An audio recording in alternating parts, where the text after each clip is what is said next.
Alright, so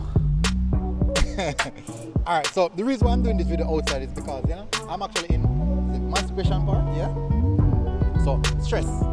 Yeah, Arsenal Football Club stress me out, so I have to come de-stress, come into the park, come relax just a little bit. So this is the preview and also the review of the game week 18 and the preview of game week 19. So if you hear the noise in the background, I'm hoping that this is clear so that this doesn't cause any problem. As you can see, I have the laptop in front of me. At the previous game, I'm going to put the previous games on the screen. I'm going to run through the previous games and then we're going to also look at the games that are coming up. But before I do that, please guys, smash the like button, hit the subscribe button. As you know, we're still trying to grow the channel. We're still trying to do big things, which is expected. Alright. So first of all, let me put up the previous games. These are the previous games that went on over the weekend. I'm also going to look at the table as well. Let me get that up on my phone. Let me get that up. Good. So we have a table. Yeah, the table is here. So we're good on that. Alright, so people, don't mind the noise. Just let me know if it's too loud. Do not mind the noise, people. Alright, so let's get straight into it. As you know, Cavaliers are not here. Cavaliers not here. Waterhouse not here. So there's no game from Cavaliers, no game from Mount Pleasant, and also Montego Bay. They got a due long duration arrest. So let's run into the first game. We have Molynes versus Arnett Garden. A game that I was at 9-man Arnett Garden, stuck in digging, and got the result for them.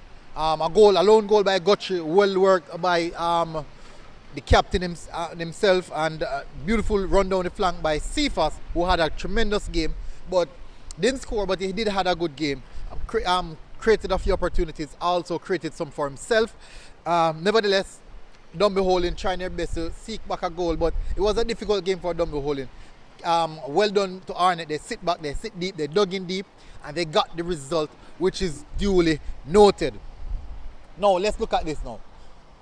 9-man got the result. Player of the match, Gerard Neal, one of the defenders from Arnett, which is duly deserved. We move on to the next game. We have Harbourview versus Molynes. I do think that this match, it didn't spark that bit of excitement. Both teams cancel each other out. So you didn't get much. I didn't get much from that game, basically. I expected a lot more because Harbourview came out with a attacking front line. There was Hamilton. I think Hamilton was on the bench actually. So it was Colorado Murray, Trayvon Reed, who actually last week both of them were in the team of the week. So I did expect a lot more from them. But good performance on Molynes, who's actually in good form right now, coming up the table, putting in good performances, and most notably the play on the pitch that you couldn't take your eyes off. Two players, Jovan Bashko and also Xavier Virgo. Tremendous defending from Virgo in that one. Now, the game then ended 0-0. Move on to the next game, Portmore versus Veer. Another deadlock game, 0-0. No creativity in this one. It's not like the Harbourview game where there's a lot of chance created. But what I realized in this Veer game, both teams were strong defensively, coming out, trying not to concede. But the problem is they didn't try to go forward either. I had a major problem with that. You're not conceding, but still try, get something on the board, get some 3 points or get a goal on the board. But they didn't do that. So they lackluster in that aspect of the game.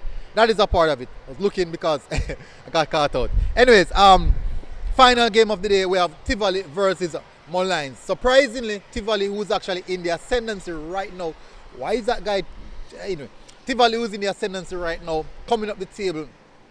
And I have to give credit to Tivoli, the Tivoli team. They are playing some good football now.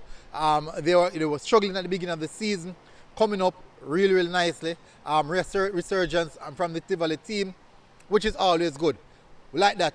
We call it now the bounce, the bounce. But they're playing some good football. I didn't expect this from Mullins. I have high expectations from Mullins in this game. But nevertheless, Rodrigo Wellington, a penalty and also a goal, a free kick actually hit the wall. But you have to consider it was on target, so he got it as a free kick.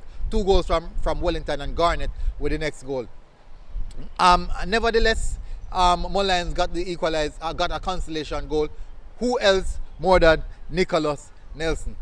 That is just football. We're going to also run, let me run through the next games that are going to be coming up. I'm going to put up the next game that will be coming up. Let me see. So these are the next game. We have Molynes and Cavaliers postponed. Waterhouse Harbourview as well postponed. That's also it is. We have Mount Pleasant versus Tivoli. Early kickoff, 3 p.m. And then we have Molynes versus Vale. These are the games for Sunday. So Mount Pleasant versus Tivoli. Tivoli losing their ascendancy. Mount Pleasant who's actually finding their footing. I do think this is going to be a tougher game because Mount Pleasant will dominate the ball. What I realized in the Tivoli game, the reason why they got the hand of Mullins is that they had a little bit more possession than Mullins. Tivoli don't normally play with possession, but they had that. They won't have that comfort this time around with Mount Pleasant because Mount Pleasant retain a lot of the possession. So I do think that Mount Pleasant might win this one 1-0. Moving on to the next game, Molynes versus Vere. Vere still trying to find their footing. I do think that Molynes will get this one. Andrew Price will take this one as well. So I'm looking at Molynes, possible 2-1. Not going to say Vere won't get it, but I think Molynes will get one. So that's it for match day for Sunday. Going to match day for Monday, we have Portmore versus Montego Bay. Montego Bay is still struggling. The worst season. They're having a terrible season. Nothing at all going right for them. Nothing going right for them. But that is football. That is how football is sometimes. I do think that Portmore United will get this one, even though they are very, very inconsistent. I think Portmore United will get this one. I would say Portmore United 1, Portmore United 2. 1-0 in favour of Portmore United. The next game, Monday Night Football, is Arnett versus Mullins. This is going to be a good game. Mullins, they don't really keep possession, but Arnett, high pressing, high intensity. That is how Arnett play. So there's a lot to expect from Arnett. I do think this is going to be a game of goals. So I'm looking at 3-2 Arnett. 3-2 in the favour of Arnett. Hopefully Cephas can find back his goal scoring footing. And we know that Nicholas Nelson is likely to put something at the back of the net, the captain who is carrying Mullins. So, won't go any further. I do believe that covers all the games. Hopefully. Man cut to one place about 4 times. Anyways, so hopefully this is a good one for you guys. Until next time, people, tune in. Military Guna TV. I'll see you guys again.